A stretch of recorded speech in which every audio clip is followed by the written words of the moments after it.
Primero hay que entender qué es una derivada. Todo comenzó desde que iban ustedes en geometría y trigonometría.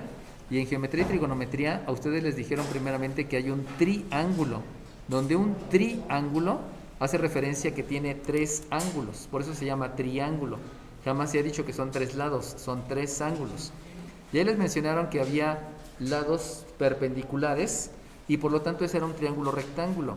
Y les mencionaron que iban a tomar de referencia un ángulo que precisamente coincide con lo horizontal. Desde entonces ya empezaban a introducir el concepto de horizontal porque posteriormente viene el concepto de abscisas.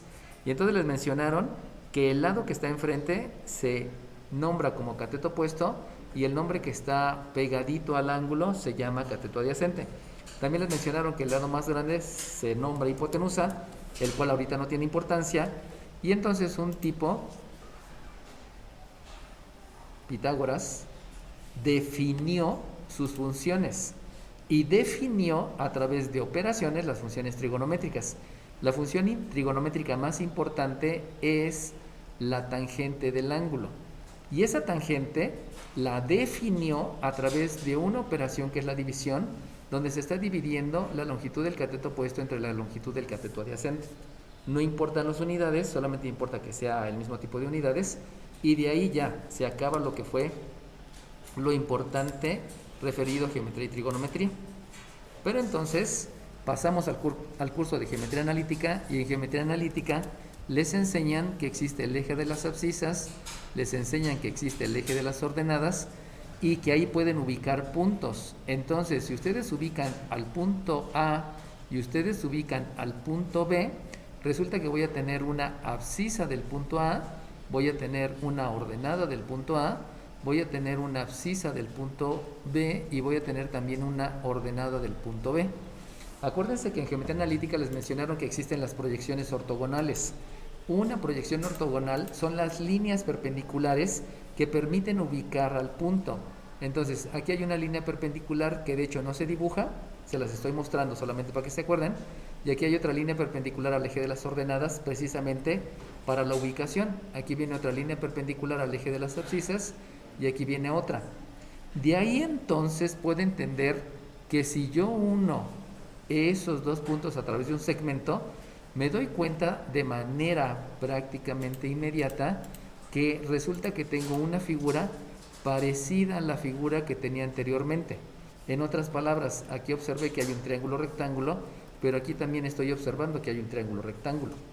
Por lo tanto, debido a esa similitud, se tomó la decisión que en geometría analítica se iba a calcular una pendiente.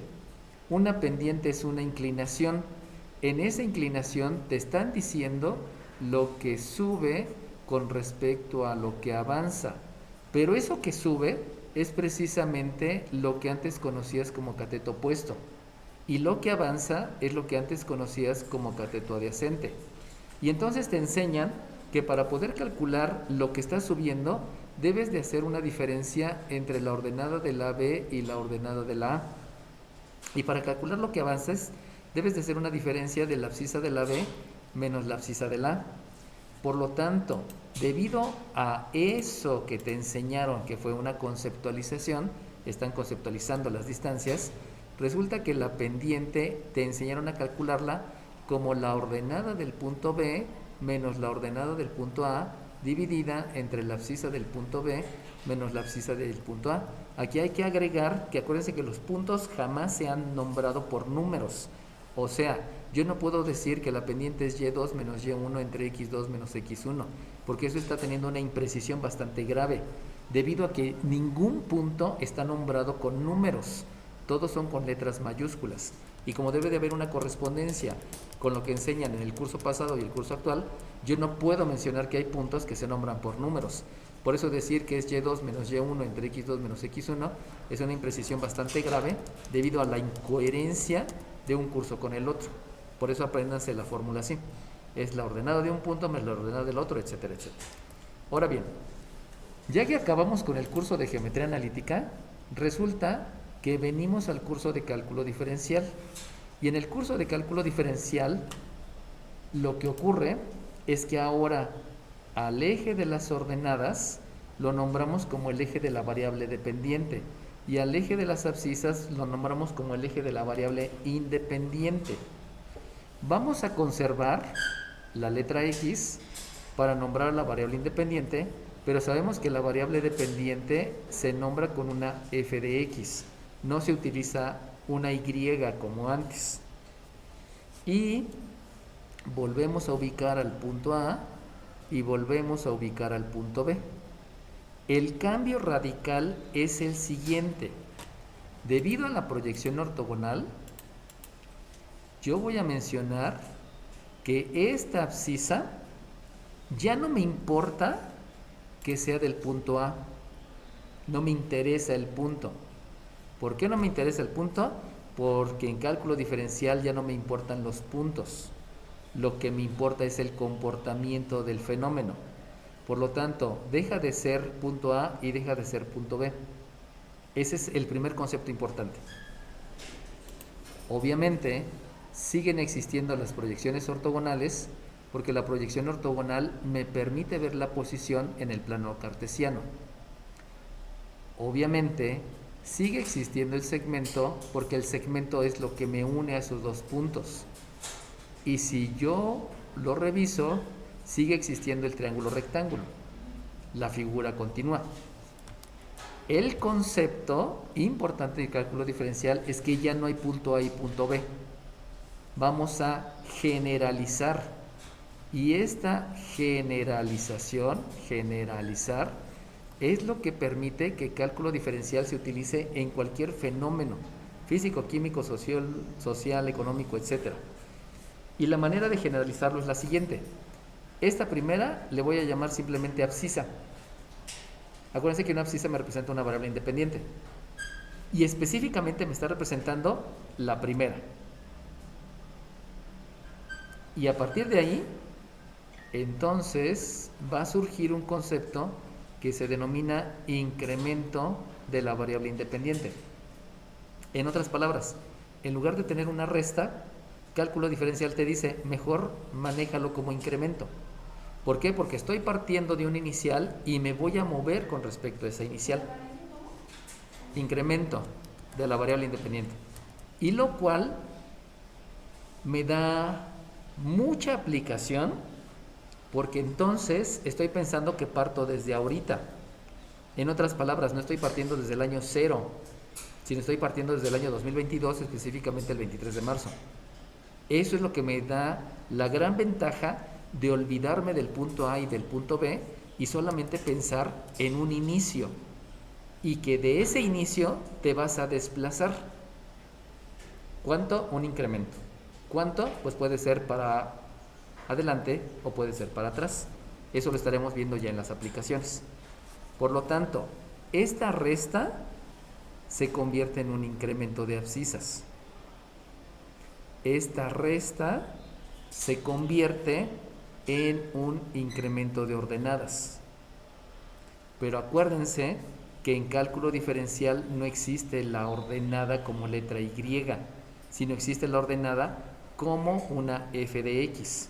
Ahí es donde tenemos que empezar a ligar conceptos. Y entonces resulta que esta abscisa ahora la voy a nombrar la abscisa de donde partí más el incremento que tú le estás dando. Observen cómo aquí hay un cambio importante porque antes yo decía que era una resta y ahora ya no es una resta, pero sí la abscisa cambia a ser una suma. Acuérdense que antes simplemente era la abscisa y la abscisa, pero ahora va a ser una suma. Todos esos conceptos son los que dan el salto a cálculo diferencial.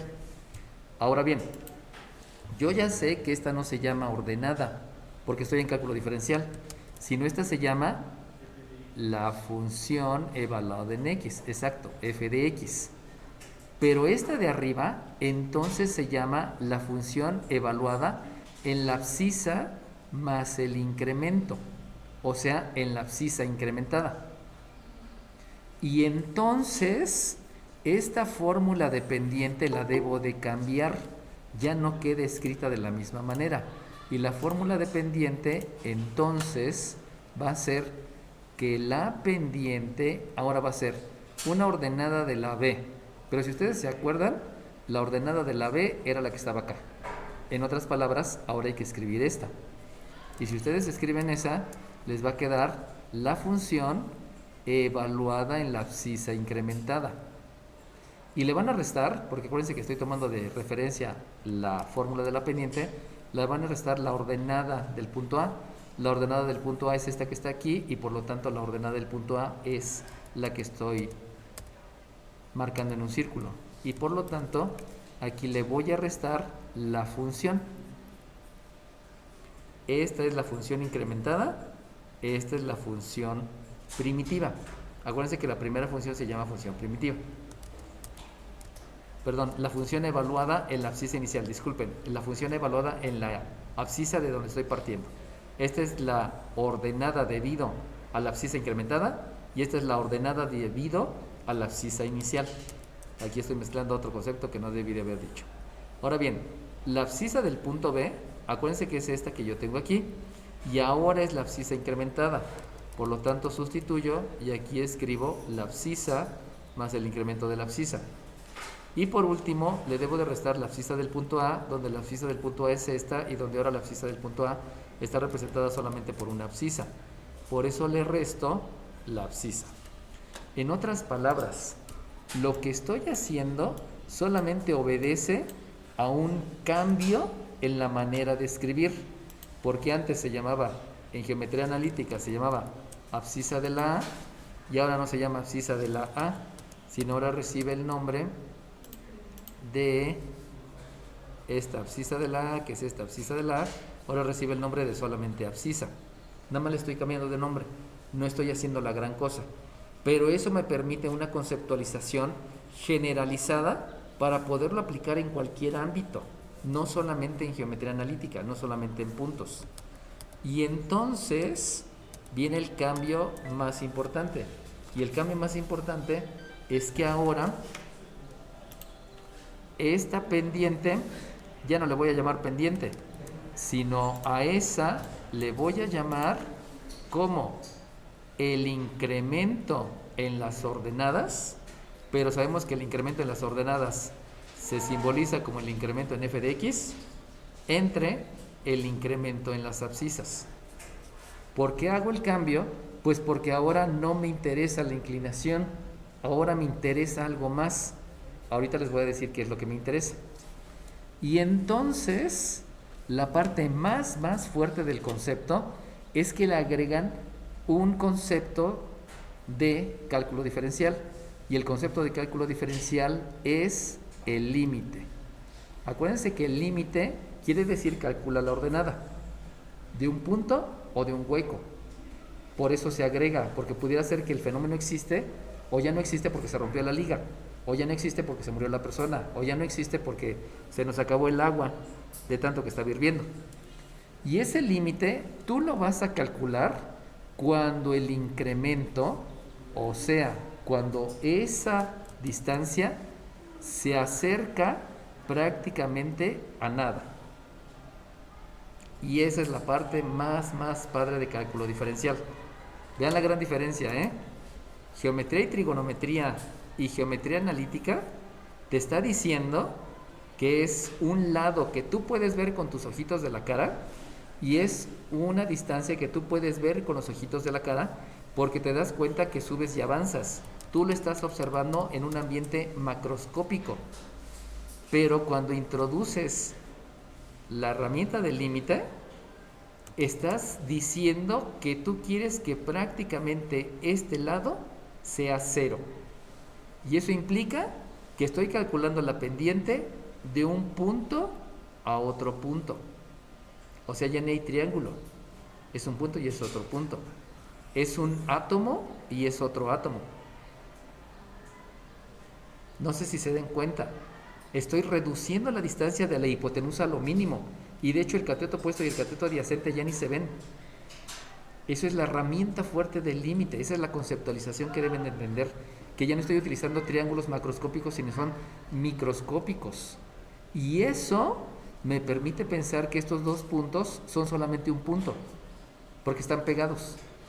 Ahí es lo que hace esta parte de calcular la ordenada cuando la base del triángulo es súper pequeña. Y ahora bien, ¿de quién vas a calcular el límite? Pues vas a calcular el límite precisamente de todo lo que tú tienes. ¿Qué es lo que tú ya tienes? Tienes a la función incrementada, donde esa función incrementada es una ordenada, le restas la función en la abscisa inicial y lo divides entre esto que tú tienes aquí. Pero si tú te das cuenta, resulta que esta abscisa y esta abscisa es la misma, son términos semejantes. Dime 31. Que son jerarquía de operaciones para saber cuál es la operación que hago primero. Como la rueda de fracciones es un paréntesis, primero hago la operación que está en el denominador, debido a que hay términos semejantes. Fíjense cómo estos no son términos semejantes. Y al no ser términos semejantes, solamente voy a aplicar la ley de la resta en esta abscisa y en esta abscisa, lo que me lleva a que sea un 0, y por lo tanto el resultado es que la división solamente es entre el incremento en x. Y ya que hice eso, voy a calcular el límite cuando el límite tiende a 0. O sea, cuando el triángulo es súper pequeño. Y entonces, como el triángulo es súper pequeño, resulta que ya no tengo incrementos, porque los incrementos son macroscópicos.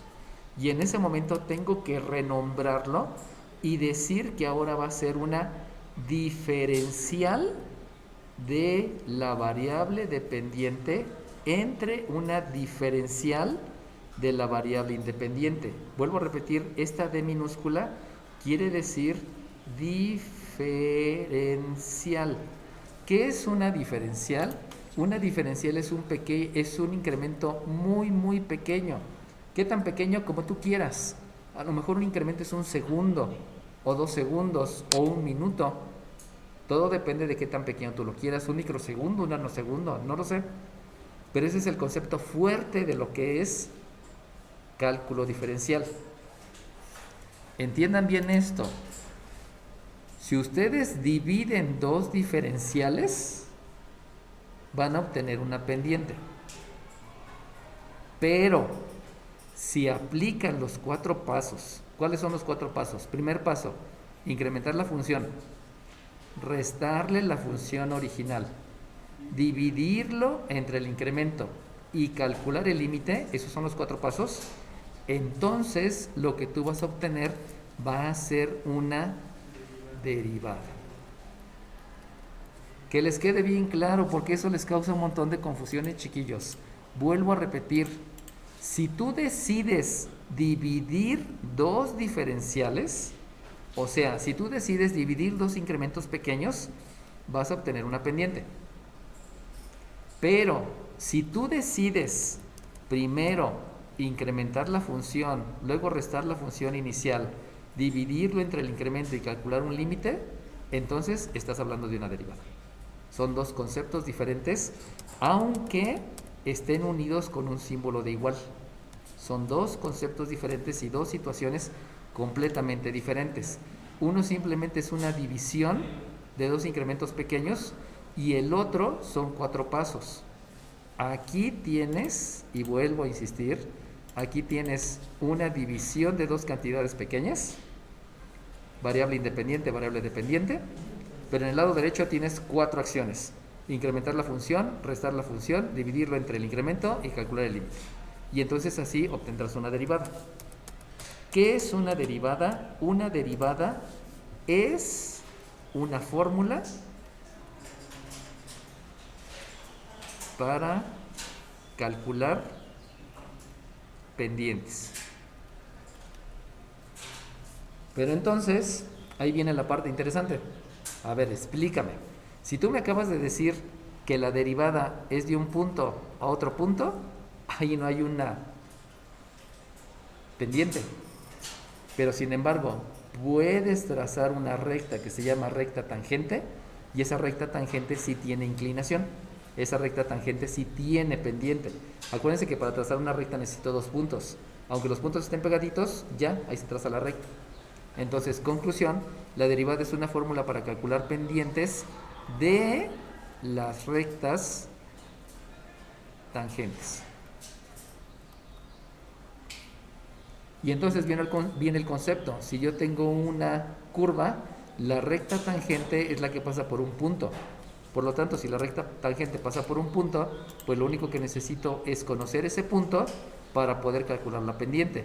Y específicamente lo que me va a interesar es la derivada es una fórmula para calcular pendientes de las rectas tangentes en una abscisa específica. Si conoces la abscisa, tú puedes conocer la pendiente de la recta tangente. Y entonces en ese momento viene toda la aplicación, porque si ustedes se acuerdan, la velocidad es una división de la distancia entre el tiempo. Por lo tanto, siempre que ustedes vean una división, estoy hablando de velocidades. Velocidad de reacción, velocidad de transmisión, velocidad de dilución, velocidad de crecimiento, no sé, todas las velocidades que quieran. Y entonces la aplicación de las derivadas se aplica en todo lo que cambie. Todo lo que ven que cambie con respecto al tiempo, eso es una derivada.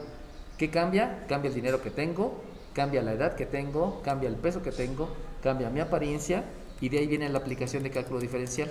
En toda la vida está el cálculo diferencial.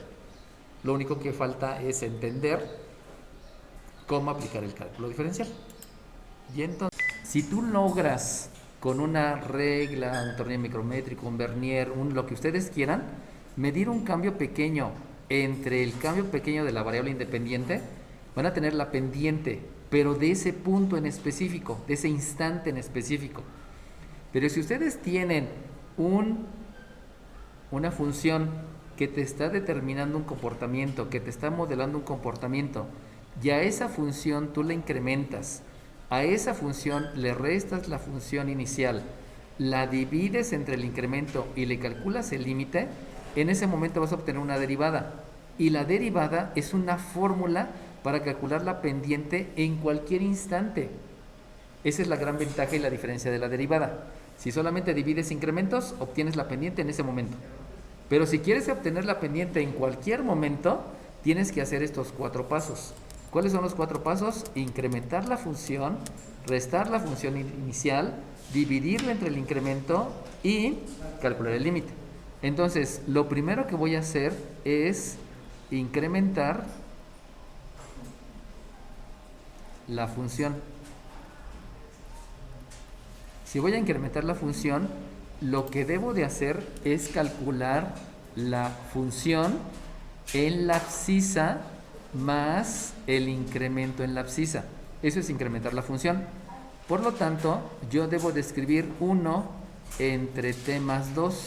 Pero ustedes saben que incrementar la función precisamente obedece a un concepto que es sustituir. Entonces, aquí dejen agrego, bueno, más bien me doy un espacio, y aquí vamos a agregar el concepto que básicamente es sustituir. Y si tú sustituyes, quiere decir que en esta abscisa vas a sustituir precisamente el t más delta t. Órale.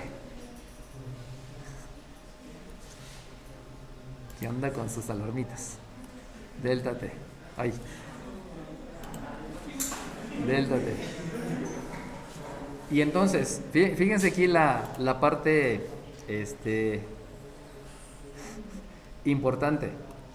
Yo ya hice la sustitución, pero una vez hecha la sustitución, porque sustituyen esta variable, sustituye el argumento, acuérdense que el argumento puede ser un binomio, un polinomio o una función, ahí estoy sustituyendo, resulta que viene toda mi experiencia de todo lo que he aprendido para tomar la decisión de qué voy a hacer aquí. Y para saber lo que voy a hacer aquí, pues primeramente, jerarquía de operaciones. Por jerarquía de operaciones, me doy cuenta que la primera operación es la del denominador. Pero en el denominador necesito ver si hay términos semejantes. Y entonces resulta que cuando me doy cuenta no hay términos semejantes. Y como no hay términos semejantes, adiós, se acabó todo, no puedo hacer nada. Y como no puedo hacer nada, ya, hasta ahí llegué. Ese fue el primer paso. Por eso les digo que debo de retomar todo lo que yo sé para tomar decisiones de lo que voy a hacer o lo que no puedo hacer. En este caso no puedo hacer nada. No hay ningún concepto que pueda aplicar. Ok, primer paso, voy a incrementar la función. Segundo paso va a ser restar. Restar la función. Por lo tanto, a la función que tú incrementaste, le debes de restar la función. Ese es el paso de restar la función. Eso implica que el incremento, o sea, la función incrementada, es un t más delta t más 2. Y a eso tú le tienes que restar la función. Y la función es 1 entre t más 2. Y entonces otra vez, mamá, ¿y ahora qué hago? Pues observa. ¿Qué puedes hacer ahí? Pues por jerarquía de operaciones, acuérdense que siempre tengo que tomar decisiones. Por jerarquía de operaciones, me doy cuenta que esta raya es una raya de fracción y tendría que hacer la operación que está aquí abajo.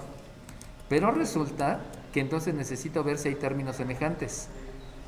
Y entonces me doy cuenta que aquí no hay términos semejantes. Adiós, no puedo hacer nada ahí. Me voy a la siguiente. Raya de fracción es un paréntesis. Reviso si hay términos semejantes. No hay términos semejantes. No puedo hacer nada ahí. Pero entonces reviso que por jerarquía de operaciones sigue esta resta. Y esa resta sí la puedo hacer porque es una resta de números racionales. Y como es una resta de números racionales, entonces lo que yo debo de hacer es calcular el mínimo común múltiplo. Y el mínimo común múltiplo yo les había dicho que es la multiplicación de las bases que están en el denominador. Por lo tanto, observo que aquí hay una base y observo que aquí hay otra base. Y como las bases son diferentes, pues simplemente el mínimo común múltiplo es t por delta t más 2 por t más 2. Y entonces aquí se vuelve un poquito drástico porque en álgebra como que podías hacer las cosas y luego te dabas cuenta que se hacía cada vez más pequeña la expresión. Pero en cálculo diferencial se van a dar cuenta que cada vez se va a hacer más grande y más grande y más grande la expresión. Y entonces ahí es donde es importante que sepan tomar decisiones. Y entonces, una vez con el mínimo común múltiplo, saben que el mínimo común múltiplo se tiene que dividir entre el primer denominador. Como se divide, este y este es lo mismo, por lo tanto es la unidad, y el resultado solamente es t más 2. El t más 2 es el que tienen que multiplicar por el 1, y entonces arriba debo de escribir precisamente ese t más 2. Escribo t más 2. Y luego le voy a restar lo que sigue. Y lo que sigue, si se dan cuenta que hay una multiplicación, por eso estoy escribiendo este paréntesis, porque viene una multiplicación. Y vuelvo a hacer lo mismo. Este mínimo común múltiplo, disculpen. Este mínimo común múltiplo lo divido entre este denominador.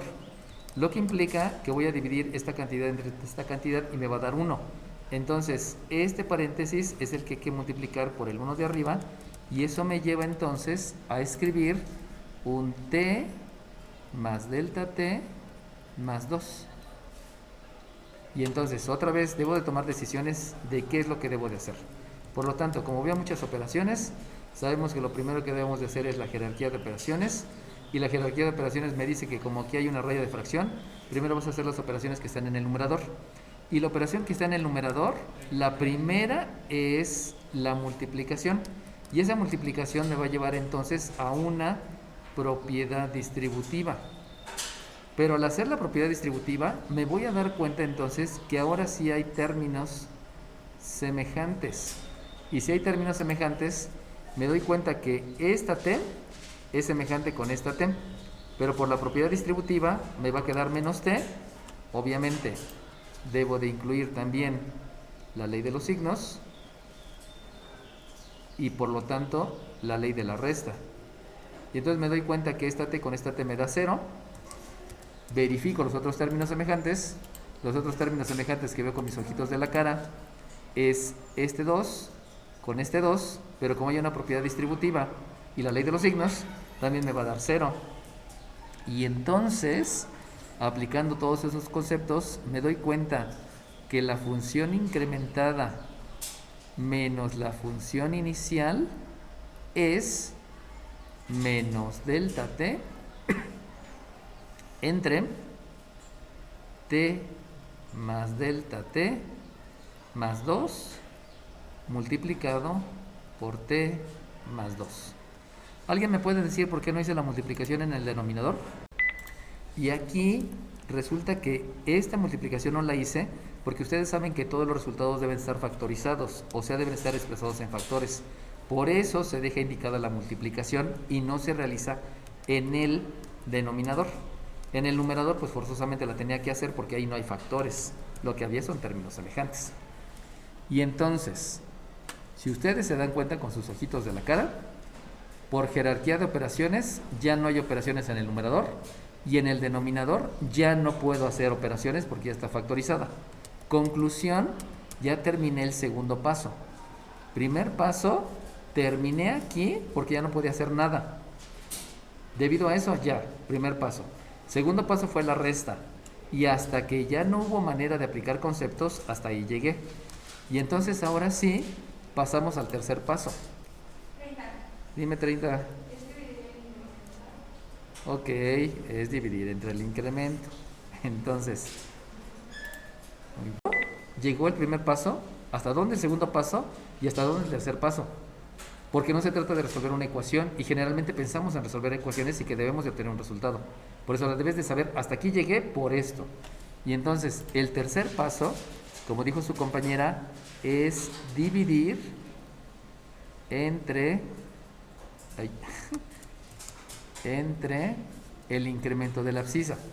Eso quiere decir que lo que voy a hacer es, tengo la función incrementada, ya le resté la función y ahora la voy a dividir entre el incremento.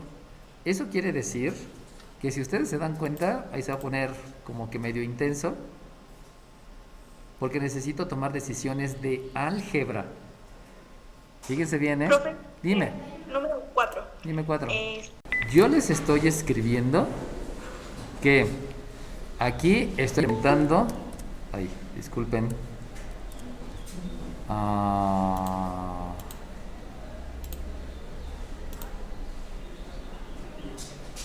Les estoy mencionando que se debe de incrementar la función.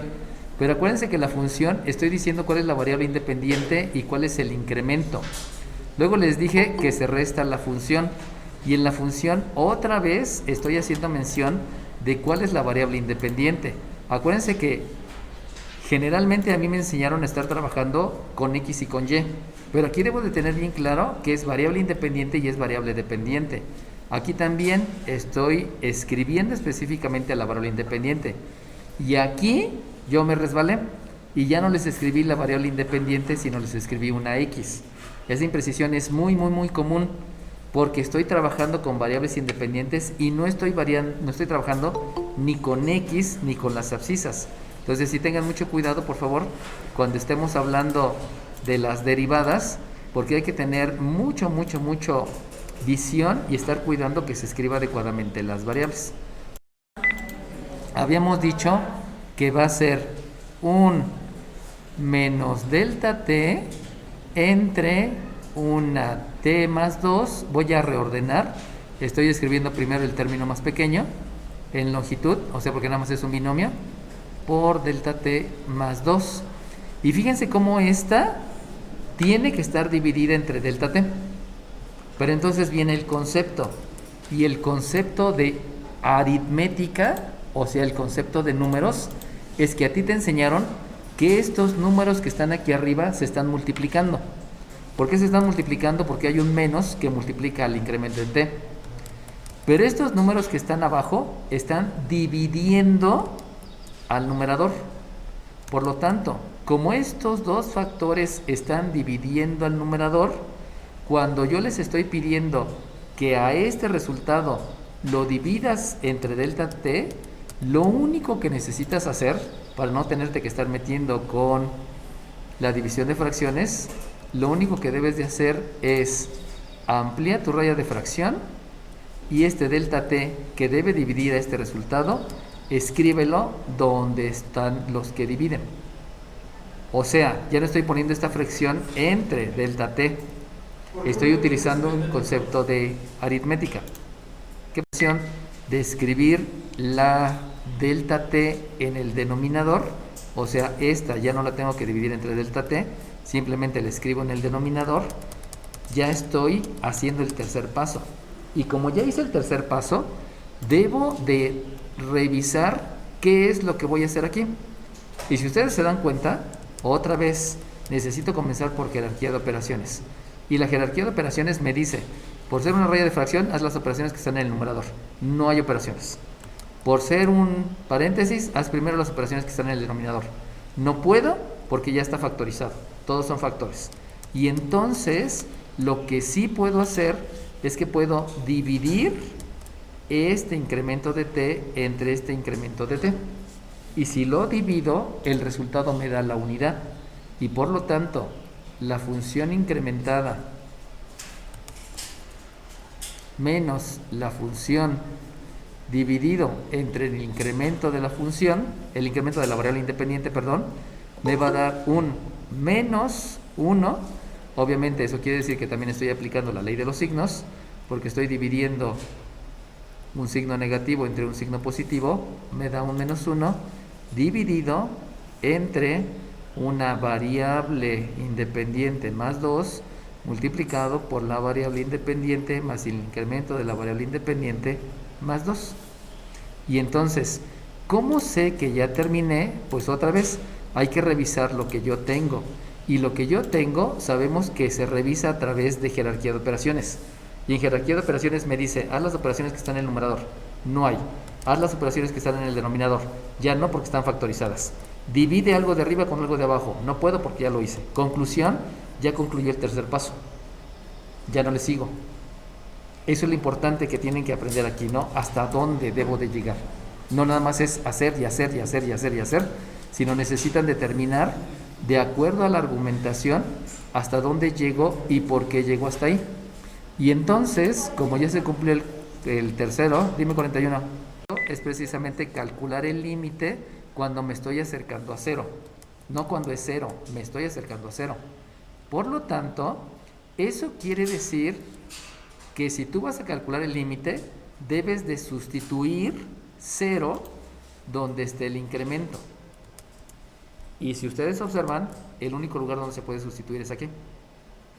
Por lo tanto, como ahí es el único lugar donde se puede sustituir, y si sustituyen ahí 0, se van a dar cuenta con sus ojitos de la cara que debido a la jerarquía de operaciones, este binomio y este binomio no lo van a multiplicar porque ya está factorizado. Sin embargo, se dan cuenta que es el mismo binomio. Como es el mismo binomio, entonces van a aplicar la definición de potencia. Y aplicando la definición de potencia, lo único que va a ocurrir es que lo van a escribir de otra manera. No es que estén haciendo propiamente una aplicación del concepto, sino que lo escriben de otra manera, y la manera de escribir es que les va a quedar menos 1 dividido entre t más 2 elevado al cuadrado. Como ya sé que se concluyó el cuarto paso, pues entonces reviso y digo, por jerarquía de operaciones, la raya de fracción me dice que en el numerador ya no hay operaciones. Por jerarquía de operaciones, en el denominador hay que elevar al cuadrado, pero como ya está factorizado, no tienes que hacer nada. Y luego buscas hacer la división, pero resulta que ya no puedes hacer la división porque se queda ahí. Y agregas los estándares de calidad. ¿Cuáles son los estándares de calidad? Pues resulta que tú sabes que todos los resultados deben no tener exponentes negativos. Dime. Los resultados no deben de tener exponentes negativos. Y si ustedes se dan cuenta, aquí no hay exponentes negativos. También se debe de cumplir que no debe de haber exponentes que sean fracciones impropias. Ya sabemos que una fracción impropia es aquella fracción donde el numerador es más grande que el denominador, pero si observan no hay ningún problema, no tengo eso. Luego, no debe de haber raíces en el denominador, y si ustedes se dan cuenta, pues aquí no hay ninguna raíz, hay una potencia, todo va bien. Y el último estándar de calidad en los resultados es que debe de estar factorizado, y si se dan cuenta, esto ya está factorizado y se me olvida. El otro estándar de calidad menciona que deben de estar realizadas todas las operaciones. Y si ustedes se dan cuenta, ya no hay ninguna operación que hacer, porque el binomio no se hace porque ya está factorizado. Conclusión, ya terminé. Y como ya terminé, debido a que apliqué los 4 pasos, esto no es una pendiente, sino eso se llama derivada. La derivada de la función con respecto a la variable independiente, fíjense cómo se lee diferente, ¿eh? Y se los vuelvo a repetir. Cuando yo estoy hablando de pendientes, ustedes dicen diferencial entre diferencial. Eso es una pendiente. Pero cuando estoy hablando de derivadas, es la derivada de la función con respecto a la variable independiente se calcula como menos 1 entre t más 2 elevado al cuadrado. Y entonces esto se pone súper intenso. ¿Por qué se pone súper intenso? Fíjense bien. Esto es una función. La función se puede graficar. Y si la función se grafica, se van a dar cuenta ustedes con sus ojitos de la cara que esto tiene una asíntota vertical y una asíntota horizontal. Pero esto no es una función. Esa es una fórmula para calcular derivadas. Pero sin embargo, también se puede graficar. Y entonces van a poder graficar fórmulas y van a poder graficar funciones. Y ahí es cuando entonces vienen las implicaciones de la física. Y las implicaciones de la física hace referencia a, los voy a poner aquí, una velocidad es un desplazamiento entre una distancia. Ustedes saben que una velocidad es un cambio, pero en física también te enseñaron que la aceleración es una velocidad entre un tiempo. En otras palabras, la velocidad de reacción y la aceleración de reacción son dos cosas completamente diferentes, pero que se pueden calcular a través de la derivada, porque las dos son divisiones. Y entonces vienen las derivadas sucesivas, porque vas a poder derivar tantas veces como tú quieras. Y una derivada es la velocidad y otra derivada es la aceleración. Y entonces ya vienen todas las aplicaciones tecnológicas gracias a la interpretación. Conclusión, esto es una fórmula para calcular pendientes en la abscisa que tú quieras. Aquí voy a corregirle mi imprecisión porque esta no es una f de x, esta es una f de t, disculpen. Y entonces para que tú puedas calcular una derivada, debes de aplicar los 4 pasos. Ah, sí, también puse abajo. No me dijiste tu número de lista si no te hubiera puesto participación. Entonces aquí también va una diferencial de t. Y ya con eso estoy obteniendo una derivada. ¿Cómo se obtiene la derivada? A través de los 4 pasos. ¿Sale bien? ¿No? Entonces, de aquí sabemos que tenemos que aplicar 4 pasos. El primer paso ya sabemos que debe de incrementarse la función. Como voy a incrementar la función, entonces lo que voy a escribir en el primer paso es una f de s más el incremento de s.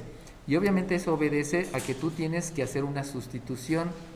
Por lo tanto, disculpen aquí que haya fallado la aplicación, por lo tanto vas a escribir la raíz cuadrada de 4 menos la variable independiente. Pero en esa variable independiente vas a sustituir el argumento. Solamente acuérdense que aquí hay un por, es menos por s. Por eso hay que aquí escribir el por y hay que escribir la sustitución que es s más delta de s. Luego, observando con mis ojitos de la cara, me doy cuenta que lo único que puedo aplicar es la propiedad distributiva. Obviamente antes revisé la jerarquía de operaciones para ver cuál era la operación que iba a hacer. Y entonces implica que la función incrementada va a ser la raíz cuadrada de 4 menos la variable independiente que es s, voy menos el incremento en s. ¿Qué pasó 41?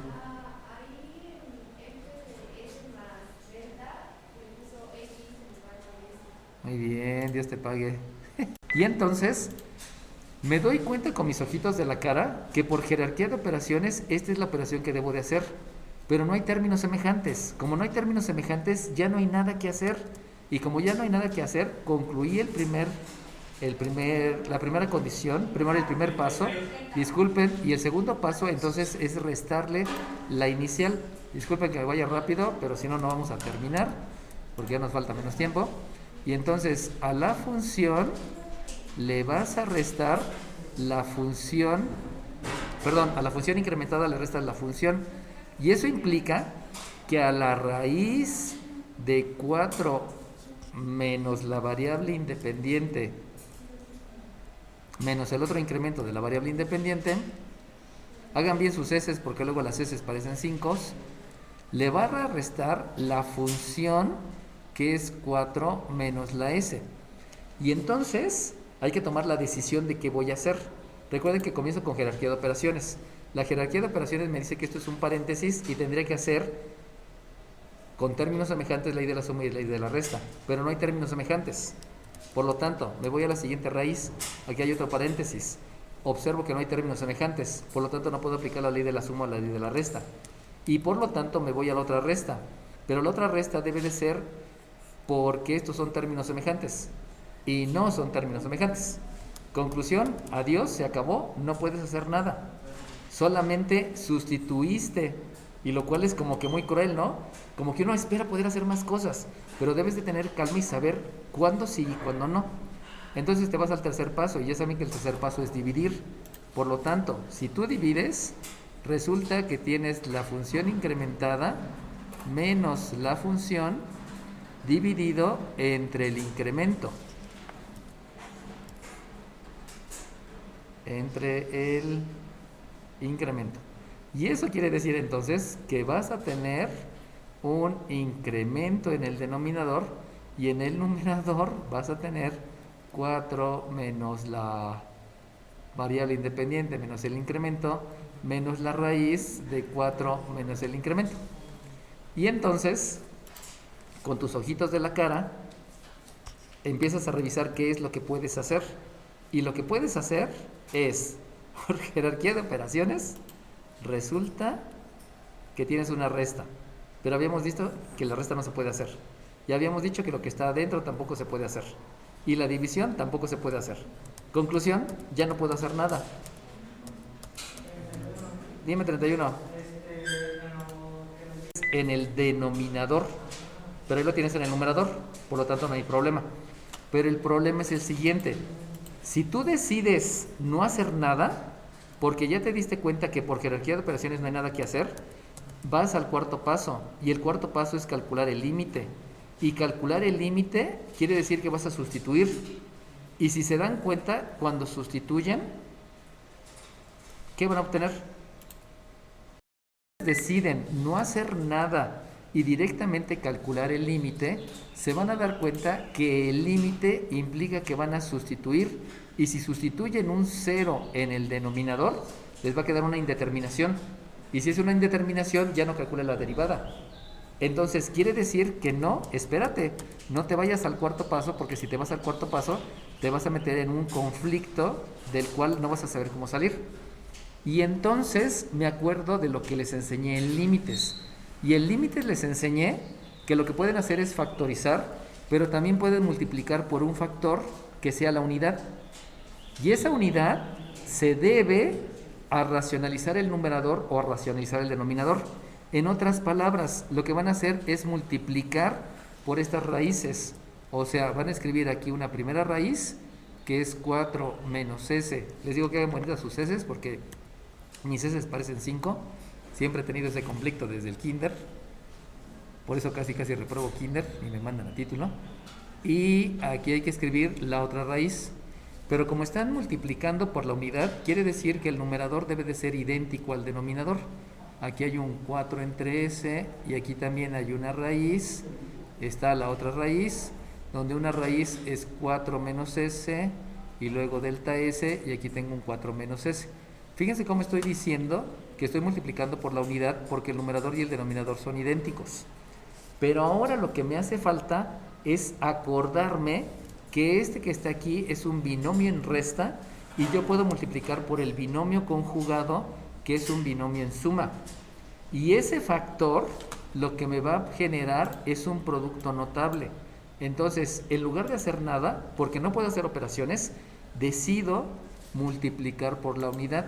Y multiplicar por la unidad, me doy cuenta por toda la experiencia que ya tengo de lo que hemos hecho desde límites, que la multiplicación por la unidad debe de obedecer a un binomio conjugado.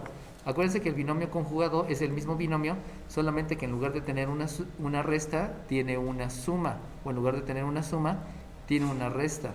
Y lo estoy multiplicando por el binomio conjugado porque me acuerdo que si multiplico a más b por a menos b, eso es un producto notable que me genera el cuadrado del primero menos el cuadrado del segundo. Y ahí es cuando multiplico por un factor, precisamente no porque esté haciendo una factorización, sino porque estoy buscando tener un resultado que no me genere una indeterminación. Acuérdense que siempre lo que se está evitando son las indeterminaciones. Eso quiere decir que cuando tú aplicas esos conceptos, al multiplicar estos dos binomios, acuérdense que no necesitan paréntesis porque la raya de fracción es un paréntesis, te va a generar el cuadrado del primero menos el cuadrado del segundo. Pero como las raíces van a estar al cuadrado, quiere decir que voy a aplicar un concepto que se denomina operación inversa y entonces el resultado solamente van a ser los radicandos. O sea, va a ser el primer radicando, donde el primer radicando es 4 menos la variable independiente menos el incremento de la variable independiente, ese es el primer radicando, menos, y aquí tengan cuidado, aquí hay una multiplicación. Como hay una multiplicación hay que escribir la multiplicación con paréntesis, menos el segundo radicando que es 4 menos la variable independiente.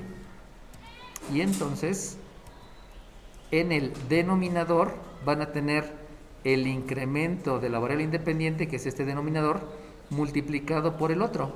Y recordemos que en los denominadores no se realizan multiplicaciones porque ya está factorizado. Por lo tanto, aquí lo único que hago es escribir el 4 menos s menos el incremento de s más la raíz cuadrada de 4 menos la variable independiente.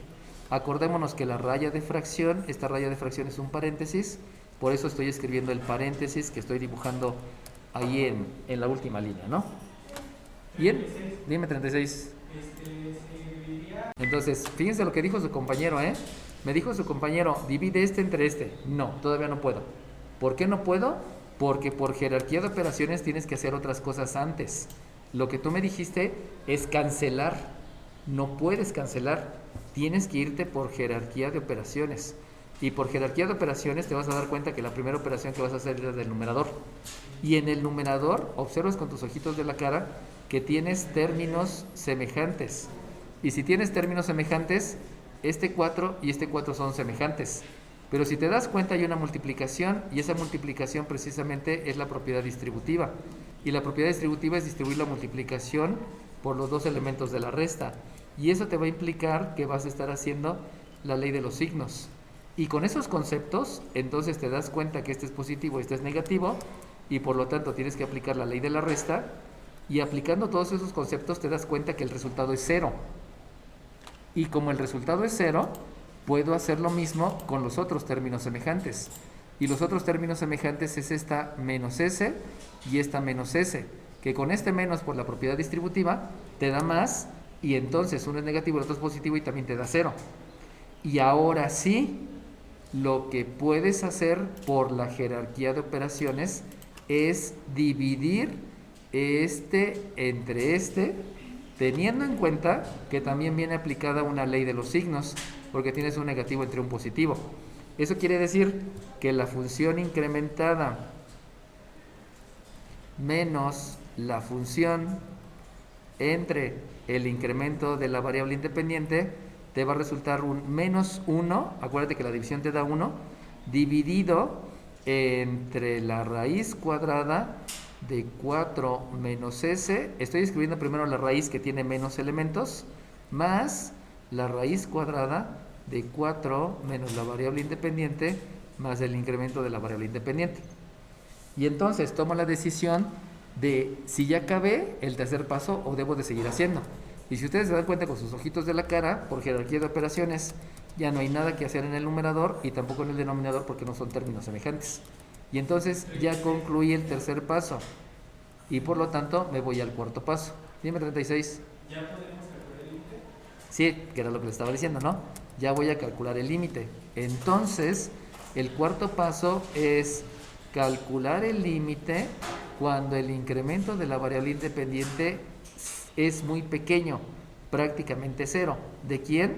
De la función incrementada menos la función dividido entre el incremento de la variable independiente. Y eso implica que vas a hacer una sustitución. ¿Dónde vas a sustituir? El proceso de acercamiento.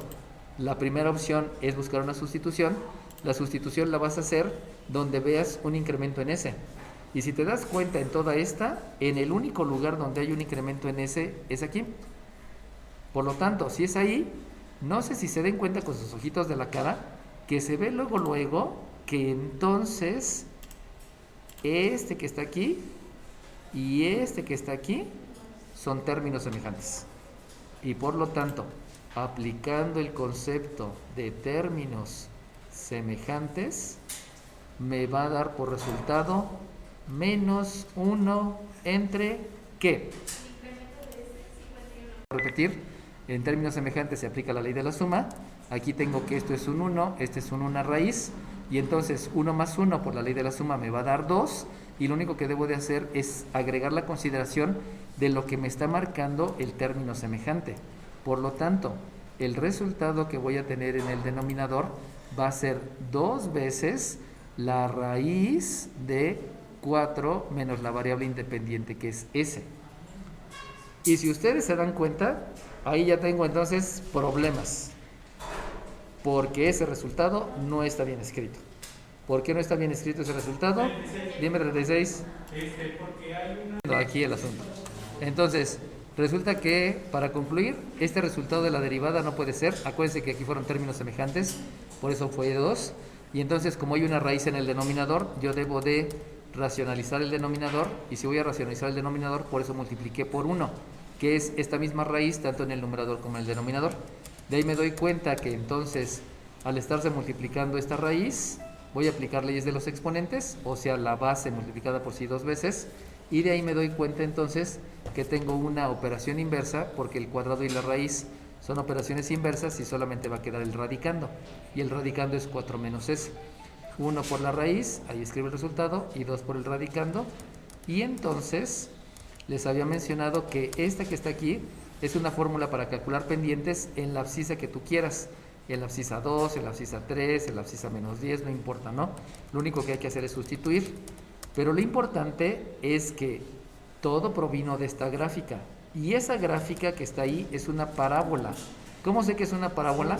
Porque si la escribo como geometría analítica, me va a quedar esto, y con operación inversa aquí me queda un cuadrado. Y de ahí me doy cuenta que una es cuadrada y la otra es lineal. Por lo tanto, es una parábola. Eso quiere decir que una parábola tiene una fórmula para calcular pendientes que se ve media rara. Esa ya es más complicada graficarla. Se puede graficar, pero ya es más complicada. Entonces, de ahí viene la situación que las derivadas son un poquito más complicadas que las funciones. Pero entonces, van a entender que la función, a través de un proceso que se llama derivar, y ese proceso tiene 4 pasos, van a obtener la derivada de la función. Eso es cuarto semestre. En quinto semestre les van a enseñar que el proceso de ida se llama derivar y el proceso de regreso se llama integrar. Y de ahí van a entender que las derivadas son más complicadas, pero las integrales son más sencillas. O sea, el curso de cálculo integral es más sencillo que el de cálculo diferencial.